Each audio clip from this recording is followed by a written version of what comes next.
Ali Bongo Ondimba séjourne actuellement à Marrakech au Maroc. La visite du chef de l'État gabonais s'inscrit dans le processus de consolidation du partenariat que le Gabon entretient avec le Royaume. Et puis, invité du journal, le directeur général du Bureau gabonais des droits d'auteur, l'activité de la structure va constituer la trame de notre entretien. Mesdames, Messieurs, bonsoir et merci de choisir Gabon Télévision pour vous informer. Vous êtes naturellement les bienvenus. Nous vous le disions à l'instant, Ali Bongo Ondimba, en séjour à Marrakech au Maroc. La visite du chef de l'État gabonais s'inscrit dans la droite ligne du processus de partenariat que le Gabon entretient avec le Royaume. Dans le reportage qui va suivre, nous vous proposons le film de l'arrivée du président gabonais à Marrakech au Maroc, la presse présidentielle, avec Bienvenue Minko et Armand Moupende.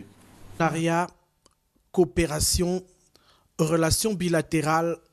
Ici, en terre marocaine, le chef de l'État poursuit son œuvre de développement national. Au pied de la passerelle pour l'accueillir, le Wali, ou plutôt le gouverneur de Casablanca. Le président de la République a droit à des honneurs officiels, mais aussi à la traditionnelle offrande de dattes et de lait marocain. Le Gabon et le Maroc entretiennent d'excellentes relations. La dernière visite du souverain chérifien à Libreville et la présence du chef de l'État au Salon international de l'agriculture intègrent bien cette dynamique. Le séjour du président Ali Bongo Ondimba ici intervient à l'heure de la grande commission mixte Gabon-Maroc. La rencontre de Rabat devrait déboucher sur des résolutions favorables au processus de consolidation d'un partenariat toujours plus solide, toujours plus entreprenant et véritablement fructueux pour le Gabon et le Maroc. Nous restons en Afrique pour parler justement du nouveau président malien qui a été investi dans ses fonctions ce matin.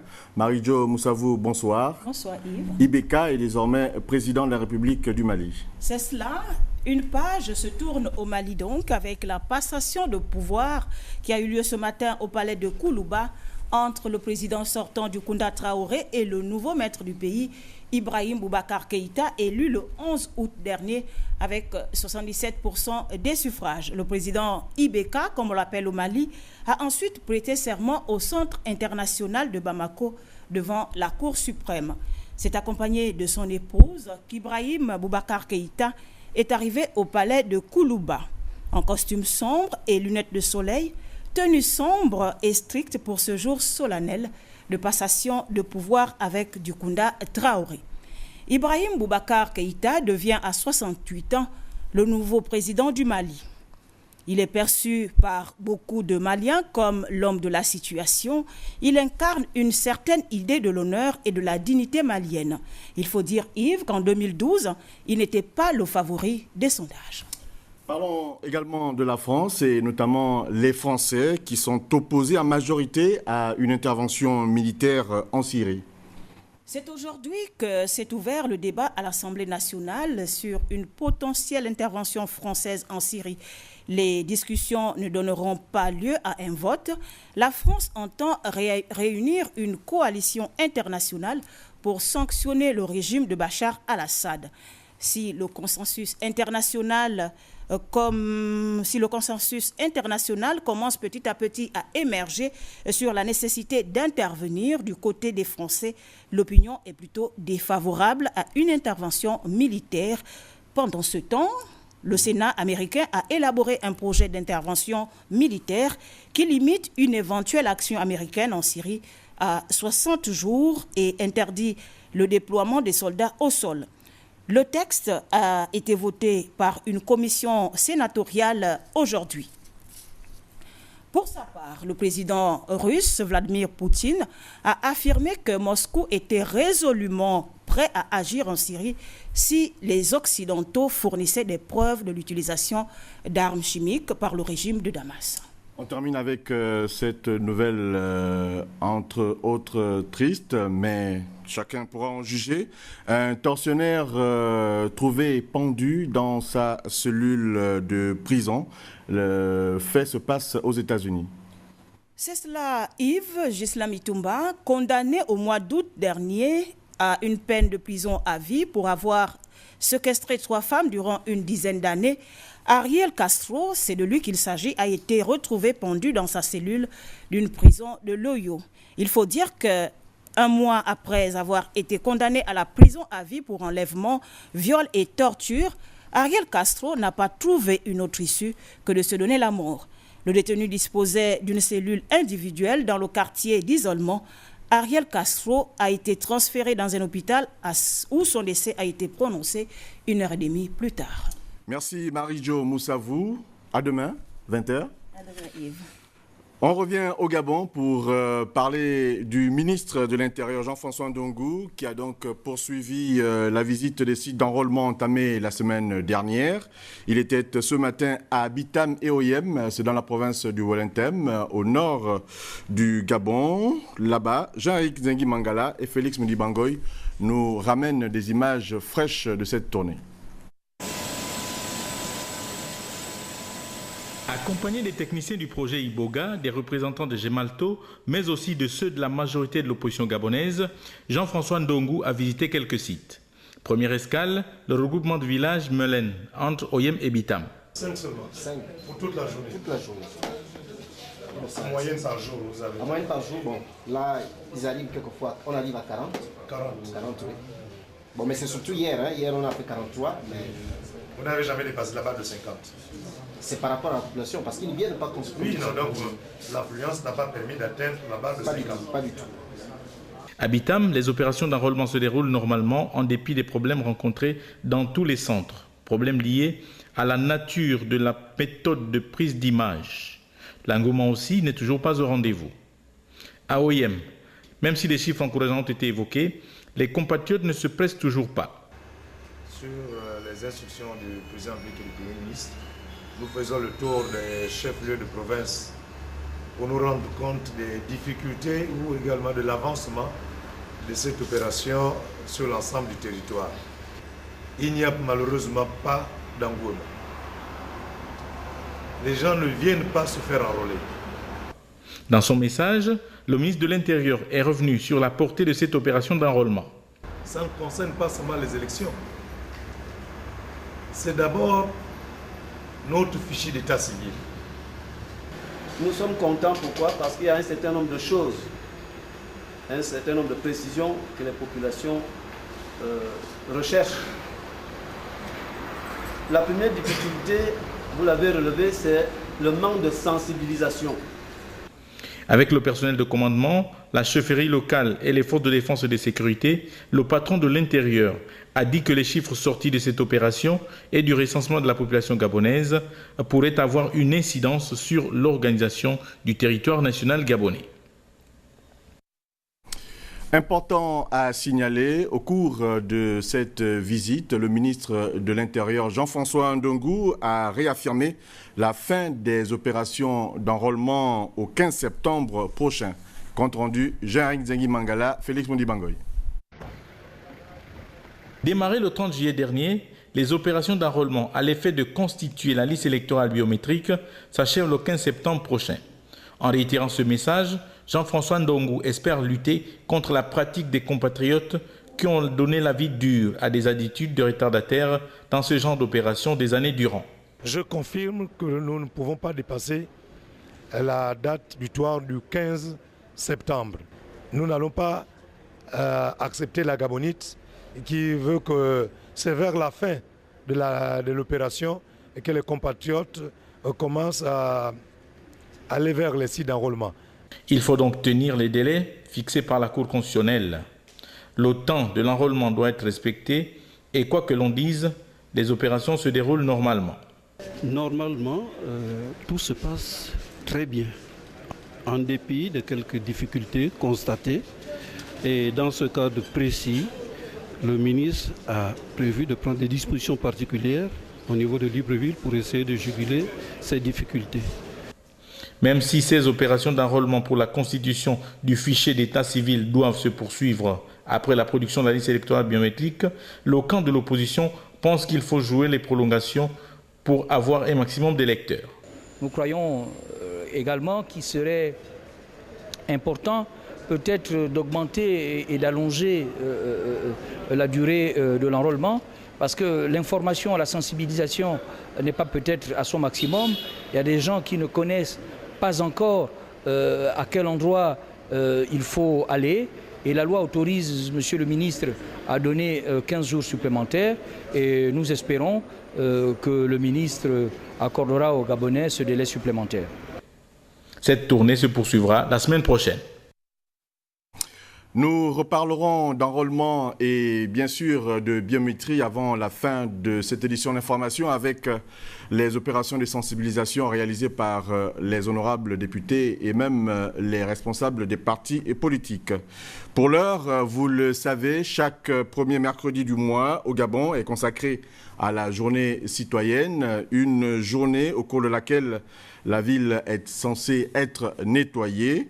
Nous sommes bien mercredi aujourd'hui, mais force est de constater que la capitale gabonaise croule sous des tonnes d'ordures ménagères et cela des ordures parfois de tout genre.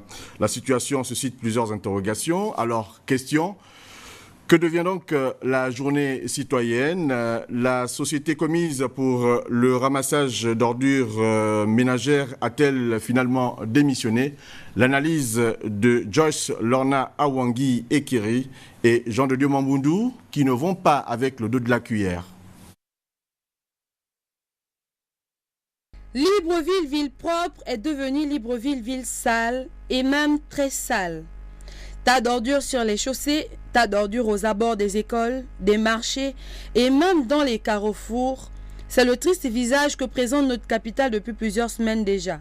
3 ans après l'instauration de la journée citoyenne par les plus hautes autorités de notre pays, visant à rendre reluisante notre capitale en particulier et notre pays en général, malheureusement, le constat reste le même, la ville est de plus en plus sale. Aucun effort n'est fourni par les autorités en charge de ce domaine pour pallier le phénomène d'insalubrité à Libreville. On se souvient encore, il y a quelques mois, de l'acquisition par la mairie de Libreville des compacteurs à ordures et qui sont visiblement absents sur le terrain. Que se passe-t-il exactement? L'hôtel de ville serait-il aujourd'hui dans l'incapacité de gérer les ordures de la cité? À quelques semaines du retour des pluies dans notre pays, il est urgent que les autorités en charge de ce secteur prennent le taureau par les cornes, car qui dit ordure, dit nid de moustiques et surtout impact sur la santé.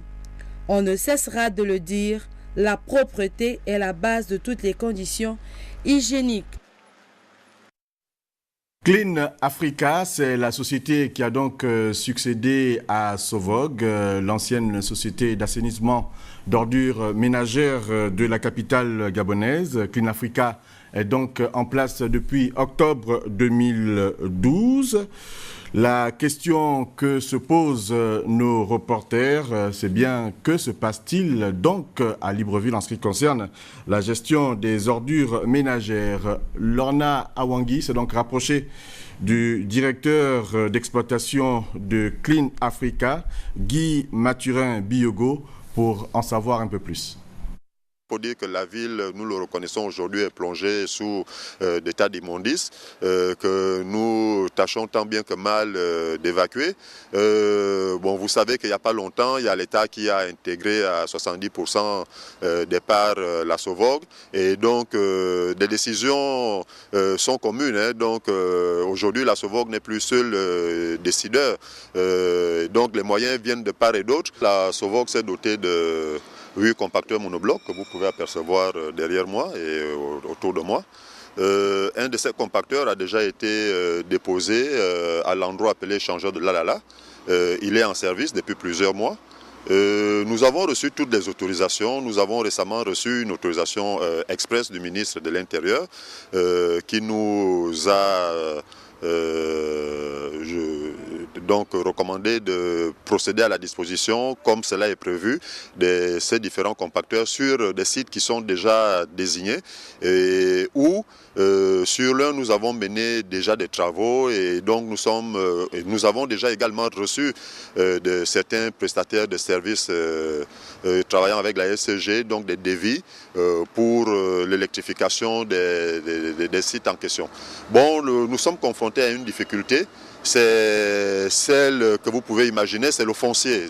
Donc l'autorisation étant donnée par certaines autorités administratives, le ministère de l'Intérieur, nous avons été également voir au niveau du cadastre et de l'urbanisme, donc ces sites sont des sites qui sont sur la voie publique, donc sur lesquels nous pouvons aisément disposer nos compacteurs, mais sur la quasi-totalité de ces sites, il se trouve qu'il y a des constructions. Nous avons la problématique des commerçants qui sont là. Nous avons un autre problème, c'est que certains sites qui sont censés être libres d'exploitation, malheureusement ont déjà été attribués. Donc il y a des sociétés de la place qui nous ont présenté des autorisations d'aménagement de certains sites dont le ministère de l'Intérieur n'avait pas connaissance du tout. Donc nous sommes confrontés à ces divers problèmes qui malheureusement nous empêchent de déployer sur le terrain ces compacteurs qui viendraient nous permettre de mieux gérer les déchets produits par les ménages. En tout cas, affaire à suivre. Autre préoccupation, cette grève à répétition au site de l'âme à Kango, c'est à quelques enclavures de la capitale gabonaise. À l'origine donc du mouvement d'humeur, des mois de salaire impayés, la société Olam entend quant à elle trouver un palliatif à la situation. C'est ce que nous rapportent Jean-Augustin Zengui et Francis Ngomo. Tout est arrêté ici à la plantation d'Awala à Kango. Personnel et matériel immobilisés. Les mêmes causes provoquant les mêmes effets, les grèves à répétition sur les sites de l'âme semblent devenir le recours des agents pour se faire entendre. Malgré le cahier de charges déposé sur la table de la direction générale depuis février dernier et en dépit des tentatives de négociation, le préavis de grève dépassé, les travailleurs ont purement et simplement quitté les plantations. C'est suite à plusieurs revendications, bien des doléances posées par la masse ouvrière. Il y a plusieurs points. La couverture médicale, les éléments variables qui ne figurent pas sur les bulletins de salaire, la prime de panier, la prime des risques, la prime de transport et la prime de logement qui varie entre 15 000 et 19 000. Ayant dépassé déjà le délai du préavis, ce matin, la masse ouvrière a décidé de ne plus repartir en brousse travailler parce que pour nous, on les a mis face à l'administration de notre société pour qu'ils puissent leur expliquer le niveau d'avancement de nos négociations. La direction générale, elle, reste évasive face à la situation. Le mouvement d'humeur est dû à la certaine réclamation des travailleurs en plantation qui estiment que certaines heures de travail ne sont pas prises en compte. Bon, je ne saurais vous donner des détails concrets sur les raisons qui font que les heures ne soient pas, puisque je n'ai pas encore pris connaissance parfaite du dossier. J'aurais pu vous en dire un peu plus. Toutefois, face à ce bras de fer avec ses employés, la société Olam dit réfléchir sur ces grèves à répétition sur la quasi-totalité de ces sites à travers le pays afin de trouver une solution définitive aux revendications qui sont pratiquement les mêmes. Et puis, dans le cadre de cette dynamique impulsée par l'organisation de la Ngounié Forte, le forum sur le développement local du département de la Loti-Wano vient de s'achever sur une note de satisfaction générale, comme nous le rapporte ici Cabrel Guillain-Lemami de la rédaction de Gabon Télévision. Ouvert le 15 août par le porte-parole des membres du bureau politique PDG pour l'Angounié, le camarade Yves Fernand Manfumbi, le forum départemental pour le développement local de la Loti-Wano a tombé ses rideaux. Ces assises qui ont connu une forte mobilisation et un intérêt particulier auprès des populations de ce département ont été l'occasion d'élaborer un plan de développement local pour le développement de la Loti-Wano en phase avec le programme stratégique Gabon émergent. Vous avez pendant plusieurs jours d'intenses discussions passé en revue l'ensemble des points inscrits à l'ordre du jour de cette importante rencontre. Vous avez aussi identifié les contraintes et les obstacles qui ont, jusqu'ici, freiné le développement économique de notre département. Avec le forum qui vient de se tenir à Lébomba, vous avez amorcé un processus qui doit permettre au département de la Loti-Wano de se doter d'un nouveau dispositif d'action. S'il est suivi, avec un engagement ferme par tous les acteurs institutionnels et non institutionnels. Je voudrais ici lancer un vibrant appel à la plus haute hiérarchie politique, incarnée par le président de la République, chef de l'État, son Excellence Ali Bongo Ondimba, initiateur émérite du plan stratégique Gabon émergent, dont les présentes assises en ont fait un large écho. Plusieurs recommandations ont sanctionné les travaux de ce forum. Parmi les plus importantes, la création d'une zone de coprospérité entre Ndende et les Bamba, ainsi que le jumelage des deux communes dans le cadre d'un plan de développement local intégré. Mon sentiment est d'abord d'être très heureux et fier d'avoir travaillé 2 semaines durant avec mes frères, les sœurs de la Loti-Wano. Tous les natifs du département de la Loti-Wano se sont investis pour la réussite de ce forum. Tous les problèmes de la Loti-Wano ont été recensés, donc il ne reste qu'à nous-mêmes de les appliquer. Il faut toutefois signaler que la dynamique provinciale de développement local, l'Angounié Forte, a été initiée par le camarade Yves Fernand Manfumbi, membre du bureau politique PDG pour l'Angounié, dans le but d'unir et rassembler tous les fils et filles de l'Angounié autour du projet de développement de leur province. Nous restons dans cette province de l'Angounié avec l'élu du département de la Mouralaba qui a donc récemment rencontré les ressortissants de cette localité ici même à Libreville. C'était à l'immeuble Arambo. L'ordre du jour portait essentiellement sur les questions d'enrôlement biométrique et du développement de ce département. Cabrel Guillain-Lemami et Serge Zengui Mabila. Cette rencontre qui se tient ici et qui a rassemblé les filles et fils du département de la Mogalaba portait essentiellement sur 2 communications, à savoir les préoccupations de développement du département de la Mogalaba à travers le forum de la Guiétou organisé il y a plusieurs jours et la question de l'enrôlement biométrique de la dite localité. L'élu du département, Juliette Moutinga, s'est adressé en bon pédagogue aux populations de sa circonscription sur le caractère important que revêt la biométrie dans la participation des élections à venir, mais aussi dans la facilitation du fichier administratif. J'exhorte les uns les autres pour les problèmes de développement que les uns les autres qui se reconnaissent de ce département partent se faire enrôler. C'est important. On ne peut pas demander une route qui va nous susciter des emprunts de 600 à 900 milliards pour 2 pellets tout tendus. Nous sommes d'accord. Donc, je n'ai pas grand-chose à vous dire. Actuellement, l'essentiel est de demander aux uns et aux autres de se faire enrôler. Parce qu'il y va du développement du département. L'enrôlement, en dehors de cet aspect de développement, ça va faciliter le fichier administratif de tout un chacun.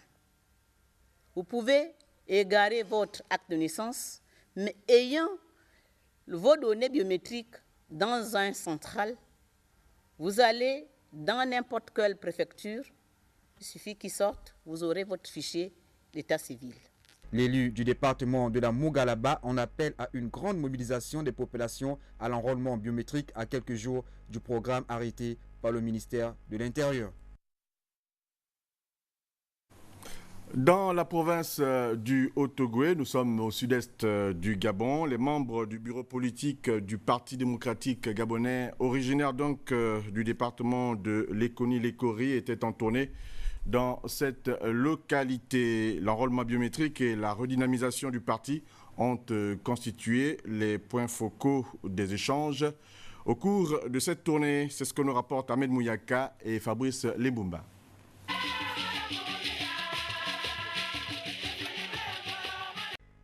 Cette tournée politique initiée par les 3 membres du bureau politique, Léon-Paul Ngoulakia, Ali Akbar Onangayo Bégué et Sylvain Patrick Nkoro, a été marquée par une forte adhésion des populations à la nouvelle dynamique impulsée par ces nouveaux membres du bureau politique du Parti démocratique gabonais. Porteurs d'un message d'unité et de développement du département, ici, l'occasion a été également donnée à ces 3 responsables politiques du département de Lékoni-Lékori d'inviter les retardataires à se faire enrôler. Nous avons profité de ce passage pour également remplir une mission du parti. Le parti, comme vous le savez, nous a instruit tous ses principaux responsables pour sillonner le territoire national afin de porter le message pour inviter tous les militants à se faire enrôler. Vous savez que les processus électoraux à venir devront se faire sous la technique de la biométrie.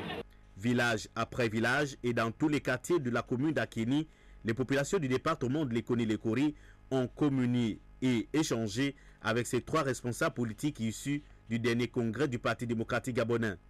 Les questions d'intérêt général, largement abordées lors de ces différentes rencontres, un important don composé des tronçonneuses, des moulins à manioc et de médicaments a été remis dans chaque village et quartier de la commune d'Akeni.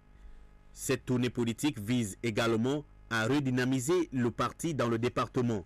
Au cours de toutes ces étapes, nous avons échangé avec nos populations pour leur passer le message du distingué camarade président Ali Bongo Ondimba qui souhaite la redynamisation du parti sur toute l'étendue du territoire national et particulièrement dans le département de Lékoni-Lékori. Nous avons expliqué aux filles et aux fils de Lékoni-Lékori que le distingué camarade président était un enfant de ce département et qu'à ce titre, nous devrions d'être exemplaires pour les adhérents du Parti démocratique gabonais. Nous devons représenter le fer de lance, la base inconditionnelle qui devra soutenir la politique du distingué camarade président Ali Bongo Ondimba. Paix, développement et partage, ce credo cher au président de la République, chef de l'État, a été le leitmotiv de cette tournée politique à laquelle prenaient part les membres du Conseil national et les parlementaires originaires de la localité. Nous voilà l'annoncions en ouverture du journal. Invité de cette édition d'information, M. Maxime Obam est là. Il est le directeur général du Bureau gabonais des droits d'auteur, en abrégé Bugada. Bonsoir. Bonsoir, monsieur. Alors, vous êtes là pour une importante communication liée donc aux activités de la structure dont vous avez la charge. Il faut dire que cette communication sera effective après le générique fin de notre édition d'information. Mais avant, 2 petites questions, oui. Notamment cette confusion qui règne au sein du Bugada. On a comme l'impression qu'il y a un bicéphalisme au sein de cette structure. On parle de Bugada ici, Bugada là-bas. Finalement, quelle est la position du ministère face à cette situation qui n'arrange pas les artistes, on imagine? Eh bien, la position du ministère est claire. Le Bugada est d'abord une appellation légale qui existe depuis 1983. Et le ministère qui a donc aujourd'hui créé un établissement public qui va s'occuper de la protection des droits des créateurs intellectuels, a voulu conserver ce nom à titre tout à fait personnel. Donc le Bugada est bien un nom légalement protégé et ne saurait être utilisé par une tierce personne. Et le Bugada, c'est quoi? C'est le Bureau gabonais du droit d'auteur. Cela veut dire quoi? Cela veut dire que c'est une société qui est chargée justement de protéger les droits des créateurs intellectuels sur l'étendue du territoire national. Et qu'est-ce que c'est que la protection? C'est simplement le fait de procéder à la perception des droits, que l'on soit gabonais ou pas gabonais, des créateurs qui céderaient justement leurs droits au bureau, et donc qui vont donc procéder à la perception de ces droits-là sur le terrain. Il s'agit d'un acte de recouvrement, comme disent les fiscalistes. Voilà pour l'émission. Il faut dire que cette structure n'est pas mise en place rien que pour les artistes musiciens. Absolument. Il est très intéressant de savoir aujourd'hui que nous ne parlons pas de protéger les droits des musiciens, seulement, ni des droits des chanteurs. Nous parlons des créateurs intellectuels, des créateurs d'œuvres de l'esprit. Vous en faites partie, vous, personnel. En tant que producteur d'émissions. Absolument, en tant que producteur d'émissions de radio et de télévision, vous faites partie de ce que nous appelons les droits connexes ou les droits voisins. Tout à fait. Mais il faut savoir que la famille des créateurs est très étendue. On parle des architectes, on parle de la pantomime, on parle des dramaturges, les littéraires, donc les écrivains en font partie, et les photographes, et j'en passe. Donc tout ce beau monde-là est concerné par la question. Surtout, retenir que l'on soit au Gabon ou que l'on soit à l'étranger, les œuvres intellectuelles circulent et n'ont pas de frontières. Donc nous assurons la protection de ceux qui sont ici sur l'étendue du territoire national, mais également ceux qui sont à l'extérieur du territoire national. D'accord, voilà. Avant donc de vous retrouver pour cette importante communication, peut-être nous dire, vous qui êtes en fonction depuis seulement un mois, quelles sont vos priorités en termes de chantier en ce moment pour mettre en place cette structure? Vous savez que c'est une nouvelle société. En parlant de nouvelle société, on parle donc de mise en place non seulement des structures et des infrastructures, mais également des personnels qui doivent être formés. On peut les former de deux façons. On peut les former en les envoyant en stage avec des partenaires qui sont compétents. Nous travaillons en l'occurrence avec l'Organisation mondiale de la propriété intellectuelle, y compris même la SACEM, mais également avec l'Organisation africaine de la propriété intellectuelle, l'OAPI. Donc on peut les former dans ces structures-là. Mais on peut également les former, je l'ai déjà fait dans le passé, ici même sur l'étendue du territoire national, en faisant venir cette expertise-là pour nous apporter leur contribution. Est-ce que vous avez une date butoir pour le démarrage des activités concrètement de la structure? Date butoir? 1 an? 2 ans? Mais je crois qu'il suffit simplement de réunir le minimum de moyens possibles. Les moyens, c'est quoi? Ils sont d'ordre humain, financier? Qu'est-ce qui manque aujourd'hui pour que la structure démarre concrètement ses activités? Une structure qui est d'ailleurs très sollicitée, vous le savez. Absolument. L'État a fait un effort d'abord de réglementation. Donc la mise en place de la réglementation appelle nécessairement le volet formation. Et après le volet formation, on passe justement au volet équipement. Et l'équipement est extrêmement important parce qu'il va falloir percevoir la redevance de droits d'auteur sur l'étendue du territoire national. Il ne s'agit pas de se cantonner sur Libreville ou les grands centres urbains. Il faut aller à Moulingui-Binza ou à Mivoul, au fin fond de Bitam à Mbofon, être capable d'aller partout où besoin est, partout où il faut percevoir cette taxe, cette redevance qui est très importante pour la redistribuer aux ayants droit, que sont les créateurs. Monsieur Maxime Obam est là, merci. Je rappelle que vous êtes directeur général du Bureau gabonais des droits d'auteur, en abrégé BUGADA. On vous retrouve après le générique fin de cette édition d'information. Surtout, chers téléspectateurs, ne quittez pas vos positions d'écoute pour cette importante communication. Pour l'heure, on va terminer avec du sport, avec la 4e édition du challenge de la jeunesse, Aron Nguema à Logo. La compétition s'est déroulée pendant 2 semaines. Les populations du district de Bikondom ont été présentes pendant ces 2 semaines.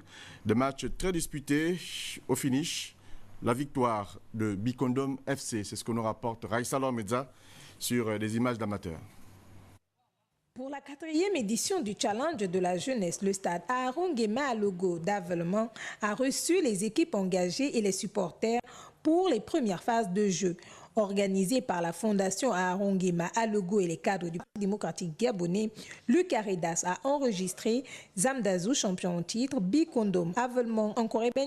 Pour cette phase de jeu, les amoureux du cuir découvriront également le nouveau stade offert aux jeunes du district de Bikondom pour une meilleure pratique de la discipline, le stade flambant neuf de Mbiop.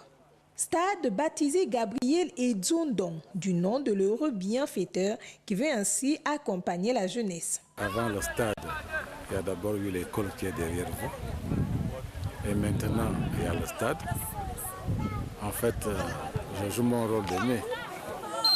Parce que quand on est né d'une famille, d'un village, il faut accompagner les jeunes, il faut accompagner ses petits frères. Et je crois que c'est de bonne guerre que je puisse faire ce que j'ai eu à faire. Donc pour moi, c'est une satisfaction que ce projet ait finalement vu le jour pour le bonheur des générations à venir. Les 2 demi-finales donc verront s'opposer Bikondom en rouge à Nkorebeigne en vert.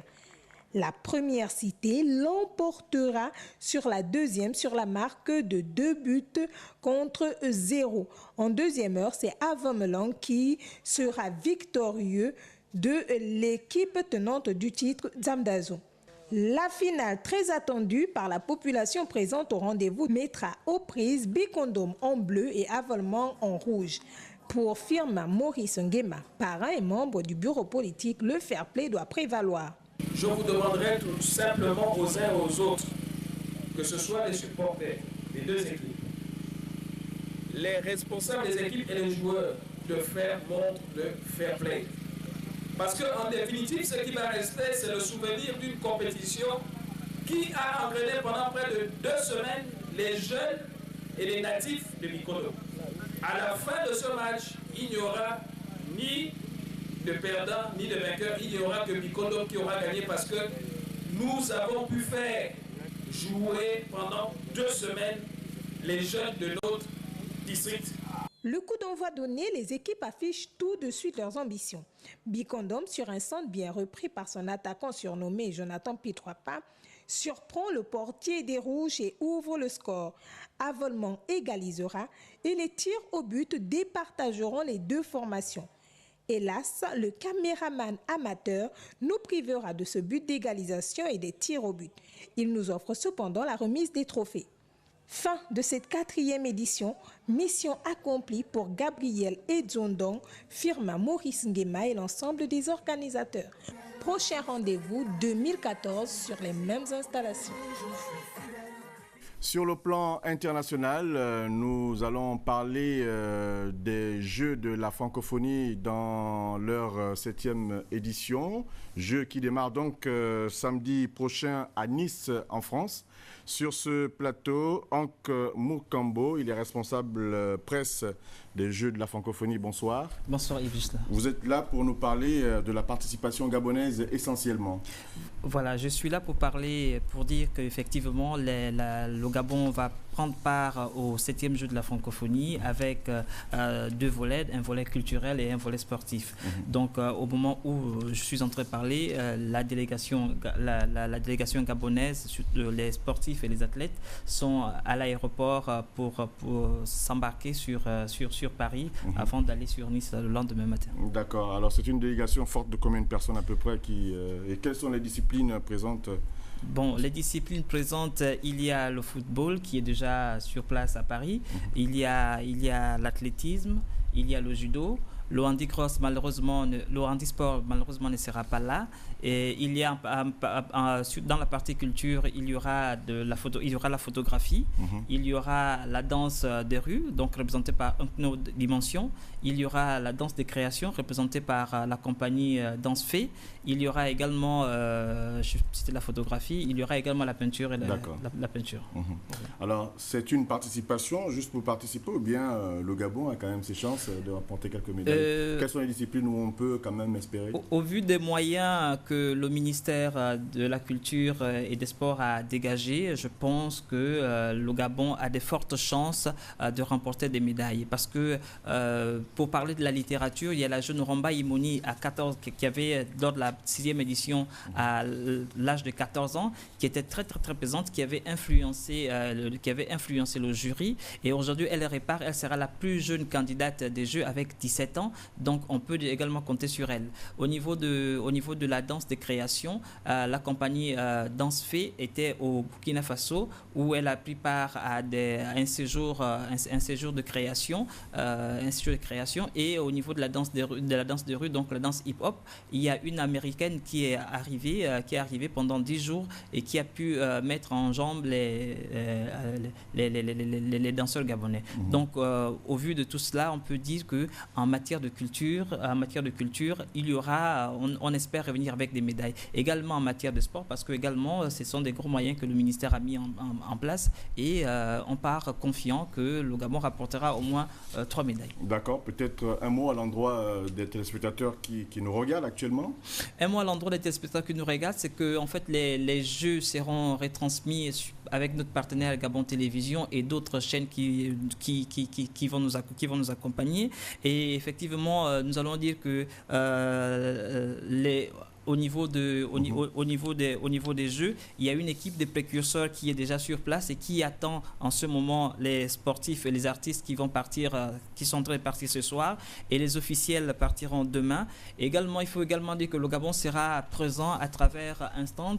Donc, il y a 3 pays africains qui ont pu réserver des stands, et le Gabon a réservé le plus grand stand, un stand de 100 mètres carrés, avec des artistes qui vont faire la démonstration, non seulement des artistes plasticiens qui feront la démonstration et la création des pièces sur place. Donc, c'est-à-dire que le Gabon a mis le maximum de moyens pour pouvoir réussir ces 7e Jeux de la francophonie. Monsieur Hank Mourkambo, responsable presse des Jeux de la francophonie. Voilà donc comment s'achève cette édition d'informations sur Gabon Télévision. Merci à Tassela Miko, à Ledwin Kavou, mais également à Don Philippe Mba qui réalisait ce journal en compagnie de toute l'équipe d'antenne. Vous n'oubliez pas, juste après le générique fin, nous retrouverons donc M. Maxime Obamela, le directeur général du Bureau gabonais des droits d'auteur, pour une importante communication. Nous vous disons à demain, 20h.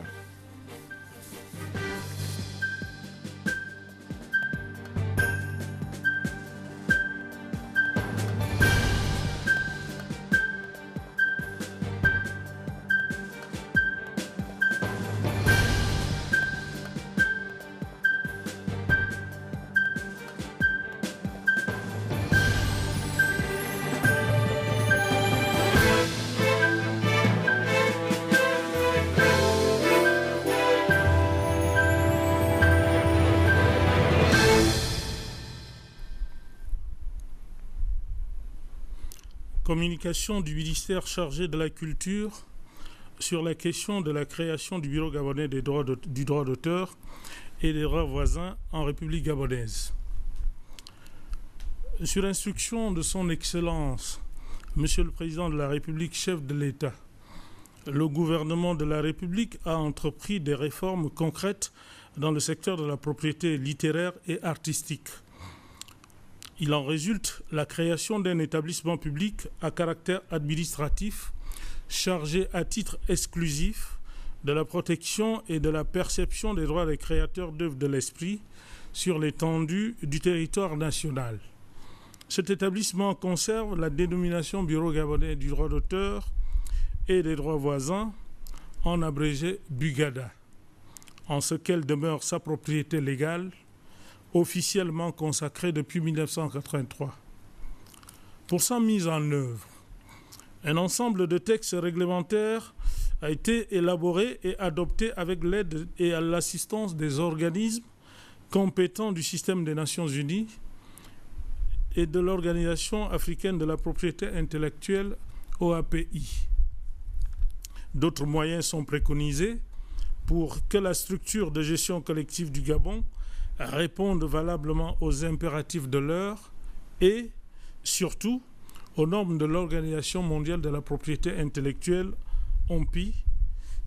Par ces moyens, il y a la mise, parmi ces moyens, disais-je, il y a la mise à disposition de la ressource humaine qualifiée, des structures et infrastructures modernes et techniquement équipées, des moyens de perception capables de braver les intempéries de notre climat pour être en tout point du Gabon, des moyens financiers nécessaires aux besoins exprimés tant en investissement qu'en fonctionnement. Tous ces moyens seront mis à titre gracieux par l'État à la disposition de la communauté des créateurs, si nombreux et si variés qu'on le sait, des écrivains aux architectes, des cinéastes aux musiciens, des peintres aux chanteurs-interprètes, des dramaturges aux photographes, des producteurs d'émissions aux éditeurs, etc., etc. Il s'agit d'une famille très élargie et dont l'impact culturel, social et économique mérite un regard circonspect et qualitatif afin de conclure efficacement et définitivement cet important dossier. Pour tenir compte de ce qui précède, le gouvernement, par décision prise en Conseil des ministres en sa séance du 12 juillet 2013, a nommé M. Maximin Obamela, juriste et administrateur culturel, au poste de directeur général de cette structure. Cette décision marque le début d'un ensemble de mesures que l'État est appelé à prendre pour réglementer et réguler le secteur de la création, de la commercialisation et de la diffusion des œuvres de l'esprit sur le territoire national. Conformément aux dispositions du décret numéro 0024/PR du 16 janvier 2013 portant création, attribution, organisation et fonctionnement, le Bugada est un établissement public à caractère administratif chargé à titre exclusif de la protection et de la perception des droits des créateurs d'œuvres de l'esprit sur l'étendue du territoire national. Cependant, malgré de nombreuses mises au point sur la question et malgré de nombreux rappels à l'ordre, le ministère chargé de la culture constate, pour le regretter, que des compatriotes continuent à s'illustrer dans les comportements négatifs en faisant outrageusement et frauduleusement usage du nom Bugada pour exiger des paisibles citoyens la perception des redevances des droits d'auteur et des droits de licence. Face à de telles pratiques qui sont inacceptables, le gouvernement condamne fermement ces actes d'imposture et de confusion qui sont de nature à tromper et à induire en erreur l'opinion nationale et internationale. Des dispositions nécessaires sont désormais prises pour que la justice y exerce sa compétence. À cet effet, il convient de rappeler que seules les autorités du ministère assurant la tutelle technique, le directeur général nommé par l'État ou toute autre personne mandatée sont officiellement compétents pour faire usage du nom et de tous autres attributs du Bugada. L'utilisation des références de cet établissement public par toute autre personne physique ou morale est nulle et de nul effet et expose ses auteurs à des poursuites judiciaires. Je vous remercie.